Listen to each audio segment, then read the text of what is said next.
Hey, you guys, it's Sarah here and welcome to my channel. It is first thing in the morning, so I'm trying to talk quiet.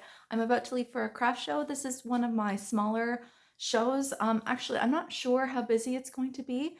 There is a street fair going on where I'm going, but I'm actually going to be inside of a store and I'm only going to have a 6-foot table. So I'm gonna bring all my stock. You can see my bins behind me with a bunch of my pages. I actually haven't even really looked at it since my last craft show. Which I showed you in my last video. But up top here, I have some new pages that I wanted to add because this is a city where I've been lots and lots of times, and I know that a lot of the moms in that city know about my books, and so I wanted to make some new pages. So I'm going to show you guys what new pages I made this week. It's not nearly as much as what I did for to prepare for my last show and what I showed in my last video, but I'll show you the new pages that I made. I'll have templates for them and videos for them coming up. I'll show you what I've got, and then I got to get this stuff loaded in my car and get going. So I have got 5 little braid the pony's hair or the unicorn's hair. I did 2 versions of both a pony and a unicorn, and I have a couple of each one. I got a request to do one like this from one of you on my Patreon, so here's what it will look like, and I'll have the template and the video up soon. I have 5 boat puzzle activity pages. I actually have a video and the template for this already on my website, and I have a video on my YouTube channel that I did quite some time ago. So I've got 5 of those. I've got 1, 2, 3, 4 of my Cookie Monster activity pages. I have more of these actually in my bins, but I added another 4. And then going along with the Sesame Street theme, I also have 4 Peekaboo Elmo activity pages. And I have, these ones are new that I haven't shown you guys before, at least not all alone. I have, how many of these do I have? 8 of these Big Bird with the yellow fuzzy belly and then the little arms that can flap and kind of dance and the legs that can move around and dance, and they detach with little magnetic clips. So they're they're cute and they're really fun. And so I have 8 of those. And look at the backside of these ones too. It's like a street with people and jungle animals, and I don't know, it just kind of reminded me of Sesame Street a little bit. So that's on the back of that one. And then the last Sesame Street theme one is an Oscar the Grouch one. This one I love. It took me a long time to kind of figure out how I wanted to do this one, but basically what it is it's Oscar the Grouch, of course. He comes out of the trash can and he is a finger puppet, but also there's little pieces of garbage on the inside of the page, and I have these little magnetic pens that you can kind of grab and take the pieces of trash and drop them into the garbage. It's super cute, so I'll leave a template for this one at some point in the near future. So there's like, I don't know if you can see what's on those little things, but there's all different little pieces of garbage, so that's kind of fun. And then the kids can just shake it upside down and get the garbage back out and do it again. And the only detachable piece is Oscar, and if parents even really wanted to, they could actually attach him with just hot glue to the garbage lid. Anyways, I have 4 of those. They're all very cute. The back sides of them are just some kind of dumpster trucks and different types of cars. I have 4 of my Hungry Worm and Apple pages. These ones I've done lots of times before and I've shown you guys, but I ran out. And last but not least, I have 6 dinosaur jigsaw activity puzzles with just Velcroed on little puzzle pieces. So those are really cute. That's what they look like. And I have some really cute dinosaur fabric theme for those. Oh, one other thing that I will be adding that I wanted to show you guys is a completed Dollhouse book. Now, if you've been watching me, you know that I've done some dress up doll activity pages, but I've also been working on doing a complete book. And so I don't know if you recognize this, but it's the little doll with the dollhouse. So it comes with a doll. She comes out. There's different types of hair that you can change. She has different types of clothing inside of the wardrobe. It's super cute. But I have a video and a template for that, but I've also done a bathroom, which is very cute with a little shower with a curtain that opens up, a toothbrush, a hairbrush, a little mirror, a toilet and sink, and then also I have a kitchen. Look at how colorful and how sweet that kitchen is, and all the little kitchen doors open up, the cupboard, the fridge opens up, there's like little mice in some of the cupboards, the oven opens up and there's some food cooking in there. It's just really cute. It's got lots of really fun, cute little features. And so that is a whole Dollhouse book. So I'm going to add that to my table as well and see if that's something that anyone would like. Okay, I'll keep you guys posted on how it goes, and I'll try to get a video of my table, or at least I'll take some photos and I'll show you what I end up putting on my table. I don't even know what I'm going to put on my table yet, but Wish me luck. All right, about 20 minutes later, I've got my stuff all packed in my car. You can't see it all, but there's quite a few bins back there, and let's go. So this is my table. I'm so sorry I did not record myself setting up because I'm always so like nervous when I first get to craft shows, but this is what it looked like when it was all set up. As you can see, I really stuffed it full, and on one side of the table here you can see that big price sign for $6, and I've got a bunch of pages for $6. About a little over, I think half of what I had was at my lowest price point. Then down the middle I've got some individually priced pages. They're for a little bit more. And then on the other side, I just had pages for $8. So most of my pages were $6 or $8, and that's really all I had room for on my table. And yeah, it looks pretty basic. You got the price signs. I got some cover pages in the corner. In case you're curious, this is what the area looks like that I was at this show. It's a store. You can see all the shelves they have set up and lots of tables set up. So now that you've seen all of that, how did the craft show actually go? It ended up going really well. For context, I've been to shows at that location before, and I might sell a couple of $100s worth of stuff, which again is always worth it. Like I said, since it's free. At this particular craft show, I sold almost $500 worth of stuff, so I do consider that a real successful show. The streets were very busy. There was a whole Apple Fest, tons of vendors out on the street, but I heard those spots cost $300 to get, so I'm sure I would have done even better if I was out on the street, but there's a lot of risk and trouble that you kind of have to deal with when you are out on the street. You know, risk of it raining, risk of you not being able to make it. What if you're sick? What if you have a car issue? You know, what if it's a thunderstorm that day? You don't get that money back. So I'm really happy with what I had, even though I had a smaller table. Like you saw, I stuffed it full and there was no craft show fee. So that was really great. And that's always a good reassurance when you're going to a craft show. I've had a couple of you ask me for any little tips that I have for those of you just starting out with craft shows. Presumably you are just starting out with a 6-foot table. That is the majority of craft shows. So like you saw what I had there, I had my 6-foot table. You can see you can fit a ton on there. Whether you're wanting to add a vertical display or just lay it all flat horizontal, that's up to you. I prefer the horizontal. I just think it's so much easier, but I really stuffed it full. So even though I had a ton on display, I think if you can have at least 15 different pages to choose from, preferably like somewhere between 15 and 20, and just nicely lay them out on your table, having them on display. I think that would be a really great start. So if you don't have a ton to start with, I wouldn't worry about that. And just remember, when you're first starting out at craft shows, my first few craft shows I did, I pretty much sold nothing. Some of them I sold nothing. I lost my craft show fee.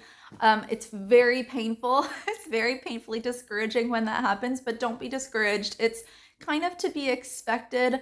I know for me, I always have such high hopes when I go to craft shows, but I constantly have to remind myself, like, that's not the reality. Is you're probably not going to sell out of your stuff the first day. Your goal really should just be to get yourself comfortable and have what you want to say ready and get comfortable showing your product and selling your product to people face to face, because that can be a really big deal for some people. For me personally too, I'm kind of a little bit disorganized and I can be chaotic. I fight against it, so I manage it. But if you're like that, sometimes it helps to just kind of bring the minimum. And that's actually what I did at this show. I did not bring the minimum product, but you'll see there, I did not have my table banner, my sign. I didn't even bother bringing that. I had no vertical displays, nothing extra. Literally, I had brought my tablecloth, and bring your table if you do have to bring a table to your first craft show, but you need your tablecloth and your table, you need your product, you need your price signs. That's something that I definitely recommend, having a nice big clear pricing sign that maybe says like build a book or sensory books, or with your business name on it, some sort of instruction where people know, oh, I'm putting together a sensory book and these are the pages for me to choose from. And have that nice and big, especially the pages that are priced at your lowest point. Put that lower price point up front so that immediately people can see they don't need to be intimidated by the price. This is assuming you're selling the books per page like I am. So my lowest price point is $6. So I have that sign right up front in big bold letters, and that way immediately when someone comes, they're not going to be turned away by the price, because $6 to the 99% of people is not going to be an intimidating price point. In their minds, before they see anything else, before they even get the concept, they immediately know, oh, okay, whatever is here, I can afford it, so I don't have to worry about that awkward moment. And even I will feel that moment when I'm a customer at craft shows. If vendors don't have price points, I'm more likely to look at their stuff and admire it from a distance, but I don't want to have to ask them, how much are you charging for this? That is such an uncomfortable question because they could be charging a ton, or they like, you just don't know. And I don't want to have to deal with that feeling of, or that confrontation of, oh, that's way more than what I can afford, and then have to walk away. So I'd honestly rather just walk away. So in my opinion, I think it's really wise to have your prices up front and really clear and really noticeable, especially if it's as low as $6. You need your pricing signs. You also need to bring binder rings and business tags if you have them, but definitely bring your binder rings or whatever you're using to connect your pages together.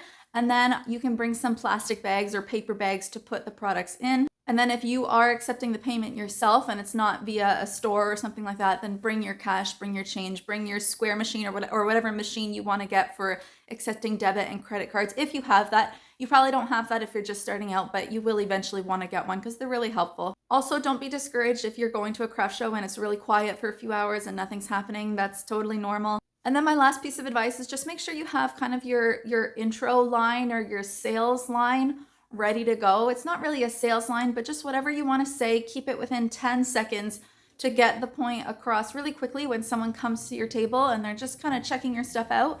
Have your line ready, your introduction line of, this is what I make. Make sure you include that it's handmade. You know, say in there, I make this, or my handmade items or something like that. And just within 10 seconds, you don't want to take a lot of their time. You just get 10 seconds. You say your line and you say what it is. Here's what it looks like for me. I'll do a little role playing here with you. So let's put aside for a second the customers who come up, they immediately know what it is. That usually they're educational childcare workers of some sort, like teachers or ECEs or EAs or people who work with children. If they come up to your table and they're going to know immediately what it is, and they're going to love it because they get it and they know about it already. You can kind of just express your gratitude for them appreciating it and enjoying it and let them explore the pages. You can tell them about the price points and yada yada. But let's go straight to those customers who kind of are coming to your table. They're not totally sure what it is. They're looking at your prices. They're not running away. They're looking at your pages. They're kind of touching them and lifting them up. Usually within 5 seconds, I will say, hi there, are you familiar with BusyBooks? And most people are not familiar with BusyBooks because they're just not that common right now. And so typically they'll say no, or they might say sort of, like I kind of know. And then you can say, okay, well, these are BusyBooks and I make them. They're soft, sensory, tactile-based play for kids. And the way that I make and sell them is per page. So you just pick whichever pages you like, and I connect them with binder rings to make a little book for the child to flip through and play with. And then as I'm saying that, you see that line was about 10 seconds. As I'm saying that too, I will visually, like literally pick up a few pages and just show them, you know, there's holes here and that's how the pages connect. And so based on their reaction after that line, like if they're pretty neutral and they're like, oh, neat, and not very expressive or excited, I might just say thank you and then kind of wait it out. And if they still stick around and seem really interested, I might engage further. But most of the time people are like excited and they really like it and they go, wow, that's really neat, and they're interested. In which case I engage and I say, thank you so much. I have a lot of fun and just feel free to play with them. There's lots of different types of activities and different themes. So just let me know if you have any questions. And then I might even add, just so you know, most people, a common question is how many pages in a book. Most people tend to choose 3 to 6 pages in a book. But you can choose a single page, you can choose 10 pages, it's totally up to you. But that's pretty much it. You got your 10-second intro line explaining what they are, including that they're handmade, visually showing them how a book goes together, and then they engage back, and then you can invite them to check out all the pages and see what they do. At that point, if they are choosing to engage and they are still checking out the pages, very often I might ask them, is there a child that you're thinking of, someone in particular that you're wanting to buy for? And then they'll say, yeah, I have a niece or I have a grandchild or whatever. And then you can ask them how old that child is, and then they'll tell you. And then I'll say, oh, yes, well, for that age, like let's say it's 18 months old. If it's really young like that, I'll guide them to the pages that are, you know, fabric pages that are meant for babies. If they're 3 years old, I'll guide them to the pages that are more meant for that age range. But really, it's up to them and what they think the child would like most. And then at that point, they either buy something or they say thank you so much and they walk away and you say thank you, have a great day. So it's, once you do it a few times and once you've been to a few craft shows, it'll just be, those nerves will go away. You won't even have them. It's a lot. Hopefully you find it a lot of fun, and I personally love going to craft shows and I love talking to people and I love meeting the other vendors. So I hope that you end up feeling the same way. I know not everyone feels that way, but in my opinion, starting out with craft shows and doing craft shows, this is my second year doing them. I think I've done hundreds of them by now, and I just think they're a really great way to repeatedly get yourself out in your own local community, and I find that really great. Okay, hope that helps you guys. Thank you so much for watching, and I'll see you in the next video.